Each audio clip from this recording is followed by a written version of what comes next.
ada beberapa bentuk konflik kepentingan yang sering terjadi dan dihadapi oleh penyelenggara negara. Antara lain, seperti situasi yang menyebabkan seseorang menerima gratifikasi atau pemberian atau penerimaan hadiah atas keputusan atau jabatan. Atau situasi yang menyebabkan penggunaan aset atau jabatan instansi untuk kepentingan pribadi atau golongan. Atau situasi yang menyebabkan informasi rahasia jabatan atau instansi dipergunakan untuk kepentingan pribadi atau golongan. Atau perangkapan jabatan atau memberikan akses khusus kepada pihak tertentu dan lain-lain, yang termasuk kelemahan sistem yang memungkinkan terjadinya kepentingan pribadi. Maka dari hal itu, penanganan konflik kepentingan menjadi sangat penting untuk mencegah dan memitigasi dampak yang ditimbulkan guna kepentingan publik dan tata kelola pemerintah yang baik. Tahapan dalam penanganan konflik kepentingan dapat meliputi penyusunan kerangka kebijakan, identifikasi situasi konflik kepentingan, penyusunan strategi penanganan konflik kepentingan, dan penyiapan serangkaian tindakan untuk menanganinya.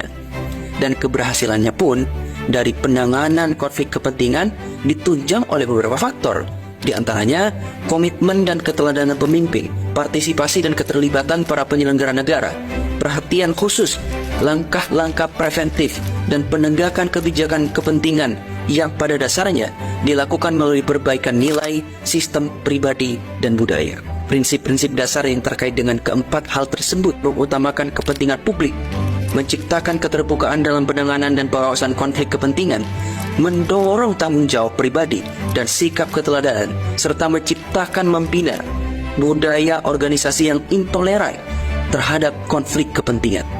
Dengan demikian, untuk mengelola dan mencegah konflik kepentingan, transparansi dan aturan yang ketat sangat amat diperlukan dan mengambil langkah-langkah untuk memitigasi dampaknya. Hal ini bisa berupa keharusan mengungkapkan kepentingan finansial, pembatasan terhadap kegiatan bisnis sampingan, atau bahkan mengundurkan diri dari pengambilan keputusan.